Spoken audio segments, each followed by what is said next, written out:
Hello Internet, and welcome to Kite's semi-review of the currently newest Yu-Gi-Oh! Structure deck, Synchron Extreme. Is there a more Japanese name? Synchron Extreme. I love it. I say semi-review because this is sort of new to me. I wasn't sure what structure to go with, so bear with me. I'm gonna see what works. I'd like to make this a habit when new decks and packs come out. I intend to lay some groundwork on certain synchro mechanics and just the basic idea behind synchros in general, and go over the 10 new cards in the deck and a few strategy ideas of what they could be used for, and how they might complement a synchro-centric deck. So without wasting too much time, some small clarification. I'm a strong player, but I'm not a pro player. This isn't a pro review or a fast track to the top. You can't take these strategies right to the championship. Well, maybe you can. I'm not sure. I'm not about to try. This is sort of for above casuals, people who are into the game but don't really feel like taking it tournament level. So sorry if you came here for sick tournament strats, but I don't think I'm good enough to help you there. But if you just want an overview of the deck, this is a good place to be. With that out of the way, ready to hear more about Synchron Extreme? It's pretty extreme. I'll assume most people here know what synchro summoning is. Take a tuner monster, non-tuner monsters, and use them to synchro summon, getting them off the field for a monster with exactly their combined level. And this deck takes that to the extreme. With a record-breaking 10 new cards, they really wanted to keep synchro summoning relevant, especially in the face of Xyz summoning, and this was a good way to do that.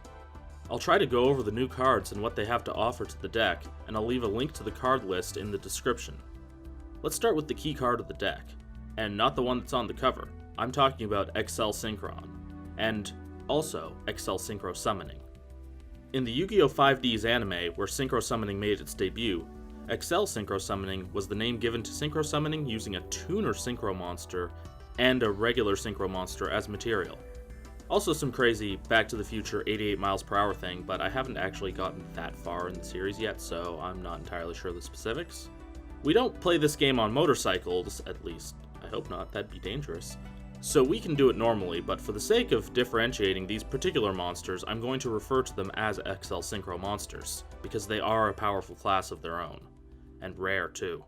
Right now it's, mid to late 2015, and there are only 7 of them. And only 7 tuner synchro monsters. Limited collection, I know, but one of each of them was introduced in this deck. XL Synchron's one of those tuner synchro monsters, and possibly one of the best. Like a number of other tuner synchro monsters, it allows you to synchro summon during your opponent's main phase, a holdover from the Yu-Gi-Oh! 5D's anime, where XL Synchro Summoning could be activated as a chain link of 2 during your opponent's turn, in response to one of their abilities. It turns out to be a very useful effect, as we'll see later on, given a lot more support in this deck. XL Synchron's main effect is to modulate its own level to better match up with other material, by sending other Synchron monsters from the deck to the graveyard, and raising or lowering its level by the level of the sent monster. Being a level 5 Synchro by default, it's very easy to summon, but being able to change its level makes it one of the most versatile tuners in the game for getting out XL Synchro monsters. Shooting Star Dragon, Shooting Quasar Dragon, or the main card on the box here, Stardust Warrior. Stardust Dragon is a wonderful card, able to sacrifice itself to stop destruction-based effects, only to revive itself at the end of the turn. Other dragons in relation also have similar effects, often stopping attacks or negating effects, but Stardust Warrior, Synchron Extreme's XL Synchro monster, is able to sacrifice and revive itself to negate special summons that aren't part of a chain. And, in case it is destroyed by another effect, you can synchro summon, for free, no cost, a level 8 or lower warrior synchro monster. Not warrior type, but warrior archetype. Junk Warrior, Turbo Warrior, Nitro Warrior, Drill Warrior, or even Road Warrior. And since this counts as a synchro summon, Junk Warrior can gain attack benefits from low-level monsters on your side of the field. But don't think you can get another Stardust Warrior out, it's level 10. And speaking of warrior synchros, there's actually another option that the deck gives you, Jet Warrior. Another level 5 synchro reliant on the also new Jet Synchron, which can revive itself like Quillbolt Hedgehog, and lets you pull junk monsters from your deck when used as a synchro material. Jet Warrior can be revived in much the same way by tributing a level 2 or lower monster, but the coolest thing about it is that when it's synchro summoned, you can send one of your opponent's cards back to their hand. And since it can be synchro summoned for free via Stardust Warrior's effect, it can use that effect then as well. Very useful indeed. From here, I'll quickly go over the rest of the new cards. Usually these structure decks only have 3 new cards in them. Alright, Synchro Carrier is a fabulous card. It's weak, but gives you an extra normal summon each turn of a Synchron monster. And if a Synchron monster, let's say Junk Synchron, is used as synchro material for a warrior or machine synchro monster, let's say Junk Warrior, it special summons a level 2 token with 1000 attack. And let's just point out that when it's synchro summoned, Junk Warrior gains the attack of all level 2 or lower monsters on your field. Just a thought. Rush Warrior is awesome, and like the dreaded Honest for warrior synchros. It looks like a souped up speed warrior, but its effect is quite different. You can discard it during battles involving your warrior synchros to double their attack during damage calculation. It's awesome, and it can be banished from your graveyard to pull Synchron monsters out of your graveyard and into your hand. Only one new trap was introduced, Scrap Iron Statue. Now I know what you're thinking, and no, it's not as bad as Scrap Iron Scarecrow. It functions like it, as it resets after it activates, but instead of blocking attacks, it destroys spells and traps, but only when they activate their effects, and only if they were already face up. To clarify, this means continuous spells and traps, field and equip spells and the like. So if, say, someone were to activate the effect of their field spell, like Gates of Dark World or Fusion Gate, you could smash it with this. Though it doesn't necessarily negate the effect, so keep that in mind. But if a Pendulum monster activates its effect while it's playing the part of a spell, you can shut it down too, so keep that one in mind.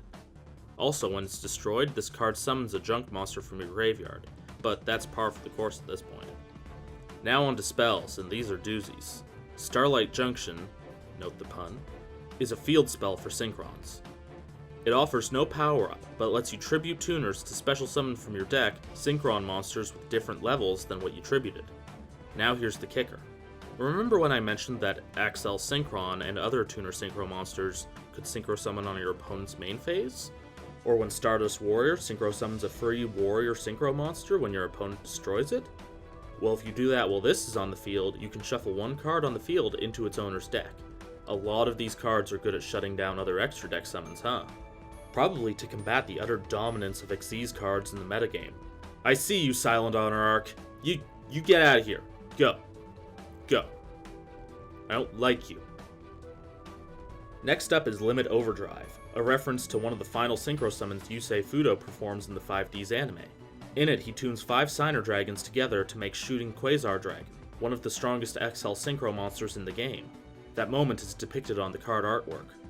It allows you to send Tuner Synchro and Synchro monsters back to the extra deck and special summon another Synchro monster with their combined level, ignoring its own summoning conditions.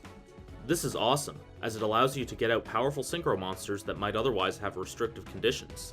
However, you have to be careful. Since Synchros are a built-in mechanic of the game, most people forget that if they weren't properly Synchro summoned in the first place, they can't be revived from the graveyard. So if you lose them after sneaking them out like this, they're gone, even to their own effects.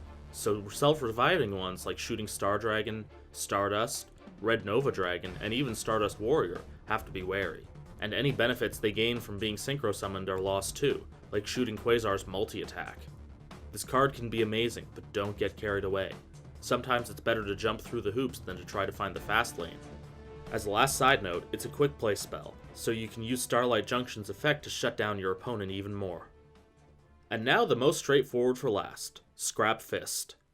This card appeared in the anime early on, but was deemed too cheap to make into an actual card. But now damn it all, it's out. They opened up Pandora's box, and inside was Junk Warrior. Side note, Junk Warrior is among my top cards in the game, so this is possibly my favorite card from the deck. Like certain other signature attack cards that only work for a single monster, it is incredibly powerful, having 5 effects that all apply at once, even though they don't all work together. This is so, no matter what the situation, this card is powerful and useful, both in offense and defense. It's a quick play spell only to be used on Junk Warrior, and while battling it grants these effects. Your opponent cannot activate any card or effect until the battle is over. It grants Junk Warrior piercing damage. It doubles any battle damage your opponent takes from that battle. It cannot be destroyed by battle, and no matter what it was battling, the monster battled is destroyed after battle. Wow, I just said battle a lot. You know when you look at a word for way too long and it loses all meaning? Battle has lost all meaning to me. This card makes Junk Warrior's presence on the battlefield, dang, I said battle again, an absolute terror without powerful lockdown for it. Junk Warrior deserves its own video for all it can be useful for, but for now, Scrap Fist speaks for itself. This is running incredibly long so far, so my closing thoughts will be brief. Since there's so many new cards here, getting multiple copies of this deck will be well worth it, and multiples of cards like XL Synchron, Starlight Junction, and Limit Overdrive will be handy. Utilizing Imperial Iron Wall, also included in the deck, is a must, so you can perpetually resummon your self-reviving monsters without them getting banished. Iron Wall plus Quillbolt Hedgehog is a killer combo, and Jet Synchron profits from it too. Adding in more of Yusei's cards from the Legendary Collection 5Ds would be useful if you can still find it, and doubles of the basics like Junk Synchron and Scrap Iron Scarecrow will help as well. More Junk Warriors, Road Warrior, Starlight Road maybe, Shooting Star and Shooting Quasar Dragon, really whatever powerful synchros strike your fancy and you feel synergize well with the rest of the deck. If you would like to hear more detailed strategies or leave some of your own, please comment and subscribe. Let me know what you thought of my first shot at a deck review, and if you want to hear more about certain cards, decks, archetypes, give me a shout. Show that there's interest. I'm already thinking of making one on Junk Warrior. Thanks for sticking around this long to hear about card games. And if you're interested in seeing people play some Yu-Gi-Oh!, particularly Legacy of the Duelist for PS4, then check out the channel I'm on with my friends, Maple Syrup Productions. A playthrough of the story mode will be coming soon, and if we've already got it up by the time you watch this, I'll put a link in the description to it, if I remember. Thanks again, and until next time, keep on driving.